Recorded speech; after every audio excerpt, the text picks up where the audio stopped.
여기 계신 분들은 이제 거의 전문가급 수준입니다.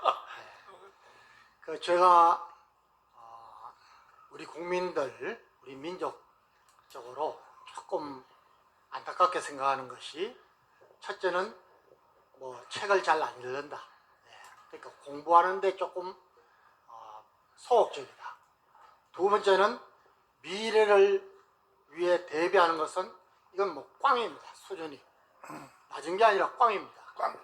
그래서 책을 보지 않고, 그 다음에 뭐 요즘은 하도 뭐 모바일로 유튜브만 봐도 되는데 그것도 잘 안 보니까 역사라도 좀 보자. 역사라도. 그래서 사실 역사 교육이 굉장히 중요한데 우리나라의 교육 체계가 다 엉망이지만은 역사 교육이 제대로 안 됩니다. 사실대로 하지 않고, 요번에 최근에 제가 신문을 보니까 정교조 어느 교사가 중학생들한테 전두환 장군이 뭐 4.3 사건입니까? 그때 또 이승만 대통령 그때부터 전두환 장군이 뭐 어떻게 이렇게 이야기했다는 겁니다. 그런데 거기 핵심이 뭐냐면은 그때 전두환은 2살이었는데 그때 뭐 그래서 말도 안 되는 가리키는데, 그래서 제가 이제 말씀드리는 것은 주한미군 이것도 역사적으로 보면은 명확합니다. 역사적으로 뭐 멀리 갈 것도 없이 2차 세계대전과 태평양 전쟁 이후에 2차 세계대전에서 승리한 국가도 요즘은 엄청나게 피해를 봅니다. 그러니까 경제가 나락으로 떨어졌고 거기서 다시 부흥을 해야 되는 거고, 더더욱이 독일, 일본 이런 나라는 그 세계대전에서 완전히 패망했습니다. 패망했다는 것은 시스템 자체가 다 무너졌다는 거죠. 일본은 원자탄까지 맞았습니다. 또 그리고 우리나라는 그 이후에 50년에 또 남심을 받아서 전면전 상태에 들어가서 우리가 9.4.1성으로 하나님의 도심으로 회복은 했지만은 엄청난 파괴를 당했습니다. 그런데 어떻게 이런 나라들이 지금 불과 한 70년 만에 세계에서 전부 선진국가 10위 안에 들어가 있느냐? 그건 보니까 미군이 장기적으로 주둔하고 있었던 때문이다. 왜? 여러분 보십시오. 제일 지금 미군이 많이 주둔하고 있는 데가 어디라 그랬죠? 일본입니다. 여러분, 일본은요, 우리나라 국민들하고 다르게 미래에 대해서 굉장히 관심이 많습니다. 얄미울 만큼. 그래서 우리가 일본한테 진 게 언제입니까? 일본이 명치유신으로 서양 문물을 받아들일 때 우리는 그때 멍청한 지도자가 있어가지고 쇄국정책 썼지 않습니까? 그때부터 뒤집어졌습니다. 일본은 지금 세계 2, 3위의 선진국가이면서 군사력도 그렇습니다. 그런데 미국하고 찰떡호흡입니다. 왜 그렇습니까? 계산이 빠른 겁니다. 계산이. 요즘은 절대로 국가 안보는 일개 국가가 자기 자력으로 못합니다. 미국마저도 지금 동맹국이 얼마나 많습니까?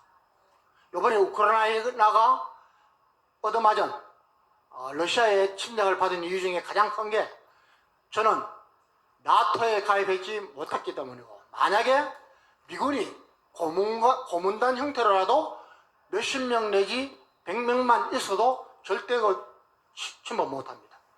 그러니까 우리가 이 한미동맹, 주한미군이 얼마나 중요하냐. 그래서 우리나라도 마찬가지입니다. 미군들이 있었기 때문에 특히 가장 가난한 나라에서 70불 나라에서 거기에 들어가는 돈을 박정희 대통령이 경제성장으로 해가지고 지금 이렇게 된 겁니다. 자, 장로님, 7월 27일 날이 정전협정한 날이거든요. 북한하고 전쟁이. 근데 지금 좌파 애들이 평택에 있는 미군 기지를 인간 띠입기로 평택 미군 부지 전체를 다 손에 손잡고 지금 걔들이 계획을 발표했어요. 7월 27일 날. 미군 니들 때문에 대한민국이 이렇게 됐다 해서 주한미군을 다 둘러싸려고 했는데, 지금 이 방송을 듣는 여러분들은 7월 27일 날은 망가지 제껴놓고 평택에 우리가 먼저 선점하여 하여튼 거기에 미군 쫓아내자고 인간 띠입기로 나온 놈들은 내가 볼 때 간첩 수준이야.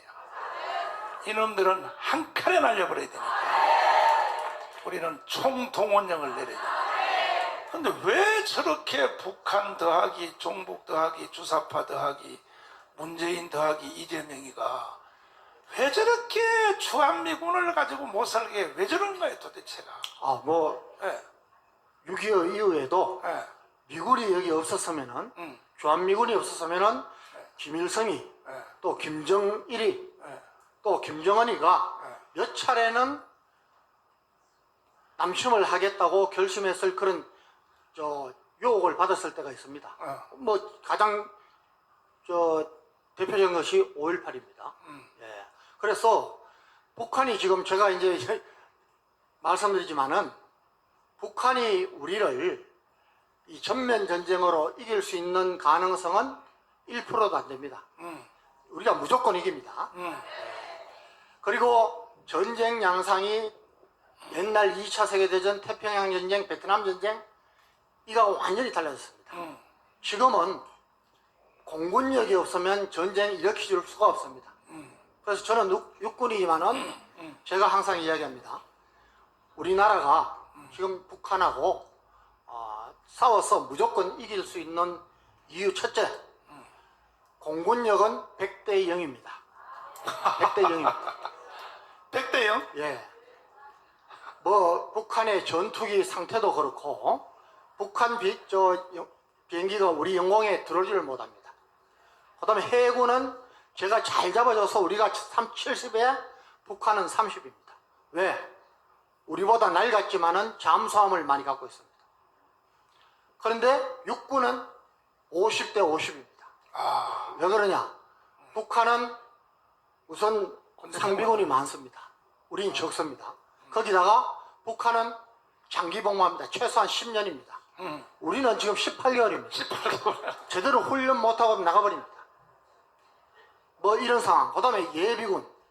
우리는 예비군이 정말 제대로 준비를 하느냐.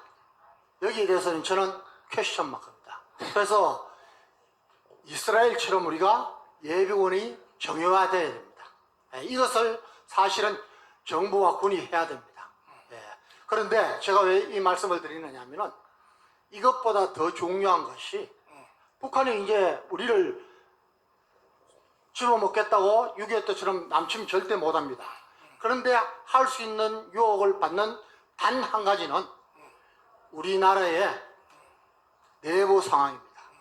저는 이번에 화가 정말 나는 것이 아까 보신 이재명, 일국의 대통령이 되겠다고 나온 사람, 그 대통령이 정과 사범입니다. 그것도 파렴치 아닙니다. 이건 정말 국제적으로 이 체면이 말이 아닙니다. 그런데 아니 주한미군 철수하니까 기회가 왔다고 이야기하는 겁니다. 또 그 이후에 지금 주한 중국 대사한테 가가지고 왜 그 시기에 갔는지도 모르겠습니다. 가서 지금 중국 대사는 우리 격이 우리나라의 부국장급입니다. 중국에서 일부러 우리하고 조금 심술이 나니까 격을 낮춰서 보는 겁니다. 거기에 가서 그 신문에 인사하는 거 왔습니까? 윤석열 대통령한테도 그렇게 안 합니다. 그런데 이렇게 인사합니다. 그리고 미래로 나가야 되는 겁니다. 그런데 한 나라의 지도자, 그것도 다시 또 모든 것을 넣고 뭐 대통령 나오겠다고 지금 하는 사람이 미래에 대해서 전혀 생각이 없는 겁니다. 이거 이제 정말 우리가 그래서 결국은 광주 사태를 일으킬 때도 미군이 있어서 없었어요? 있어서. 근데 미군이 광주 사태에 개입했어 안 했어요? 못하죠. 왜?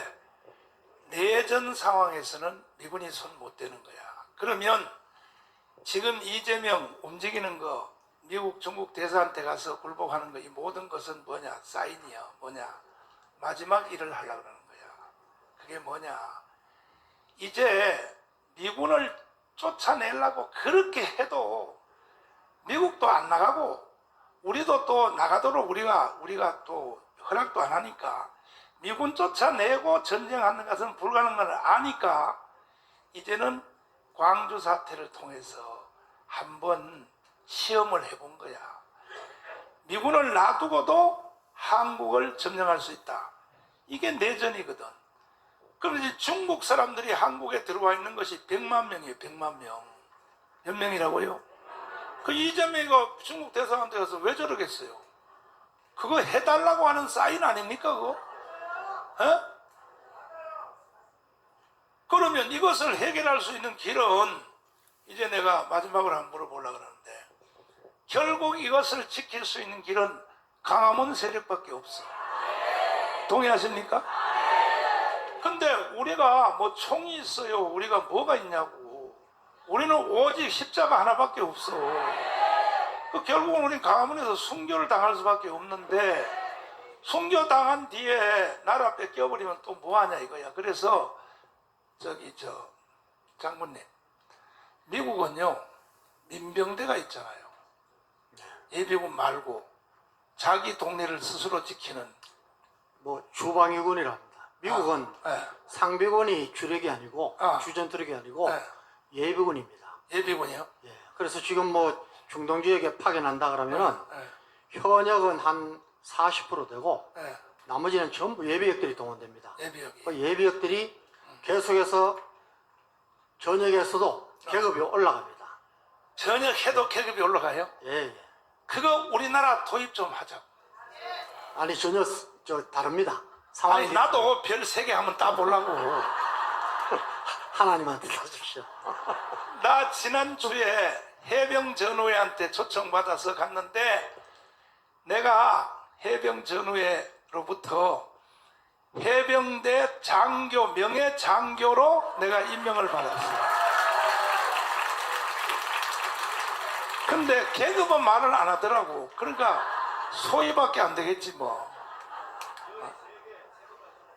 별 3개. 그러니까 앞으로 장로님하고 나하고 이제 맞짱 떠야 돼. 내가 이제 해병대 별 3개. 근데 이거는 이제 농담이 아니고 진짜인데 한번 물어보려고요. 우리도 미국처럼 민병대를 조직하면 안 될까요? 제한군대 가지고 안 되니까 저것들. 아니 지금 이제 잘 알려져 있지 않지만 네. 또 우리가 조금 미비하지만은 네. 각 도마다 향토 사단이 있고 네. 그다음에 동원 사단이 있고 네. 경찰력이 있고 해서 지난 5.18 사고 이후에 여러 가지 또 보안 장치를 가지고 그때처럼 지금 이제 무기고가 급습을 당하고 하는 것은 거의 없습니다. 문재인 없는데 때 이 새끼들이요 예비군 훈련도 안 했잖아요. 이제. 아니 그러니까 네. 그런 게 이제 문제고 네. 저는 조금 더 염려하는 것은 뭐냐면은 네. 여러분 미국이 절대 자기들 이익의 국익의 판단해서 철수하는 거지 우리가 있으라고 붙들어도 철수하는 건 절대 아닙니다. 그런데 저는 이제 개인적으로 외교라는 것도 개인과 개인의 그 친분이 모여서 외교가 됩니다. 그렇지. 그런데 저하고 이제 교류하는 미국의 장군들 저한테 뭐 이메일이나 이런 거서 하는 것은 요즘 많이 듣는 이야기가 야 너희들 한국 국민들은 왜 그렇게 은혜를 모르느냐 이야기를 많이 합니다. 맞아. 예? 여러분 미국의 그 대사관이 있는 중에서 대사에 칼춤을 놓은 것은 우리나라가 유일합니다. 아니 이거 설명을 해야 돼. 1차 세계대전 때 1차 세계대전 일어난 원인이 황태자를 저격한 데서 시작됐습니다. 그렇지. 예, 굉장히 위험한 사건이 우리나라에서 벌어진 겁니다. 여러분 지금 광화문 저는 그 광화문 집회 마치면 반드시 그쪽으로 가봅니다. 갈 때든지 올 때든지. 주한미 대사관 주의해 보십시오. 입에 담지 못할 그런 것들이 365일 있습니다. 예. 일본에도 시위 있습니다. 그런데 그렇게 하지 않습니다. 여러분 아마 SNS나 여러분 카톡으로 그런 욕 한 번만 받으면은 그 사람하고 원수입니다. 그래서 우리 광화문 세력이 거기서 정말 매주 토요일마다 또 민노총 정교조가 할 때마다 우리가 맞불 집회를 하고 또 우리가 계몽운동이라고 제가 말씀드렸는데 국민한테 국민의식을 껴줘서 정말 한미동맹의 중요성, 자유민주주의 체제의 우월성 이런 걸 자꾸 하고 우리 교회가 거기에 앞장서자고 목사님 말씀하시는 것은 바로 이런 것 때문입니다. 예. 국민들이 깨지 않으면은 우리나라의 위험한 상황은 계속되는 겁니다. 아니 그러니까요. 여자들도 다 해서 민병대를 조직하자고. 다 광화문에서 우리 그건 제가 좀 연구를 해서 연구를 다음에 우리 가짜 총, 목총 있잖아. 나무로 만든 총 한 개 깎아가지고 여자들부터 다 주일 학생들까지 강원에서 제식훈련 한번 하고 제식훈련 하고 해가지고 아예 보여줘야 돼 이것들 말이야. 한번 해볼래요? 해본대. 장로님이 총사령관 돼가지고 민병대를 조직했어요. 근데 저놈들이 지금 정말 겁을 내고 있는 것은 우리가 하는 이 국민 계몽운동입니다. 맞죠. 우리 자유마을 이거 제대로 하면은 저쪽에서 세워놓은 모든 게 다 무너집니다. 박수하겠습니다.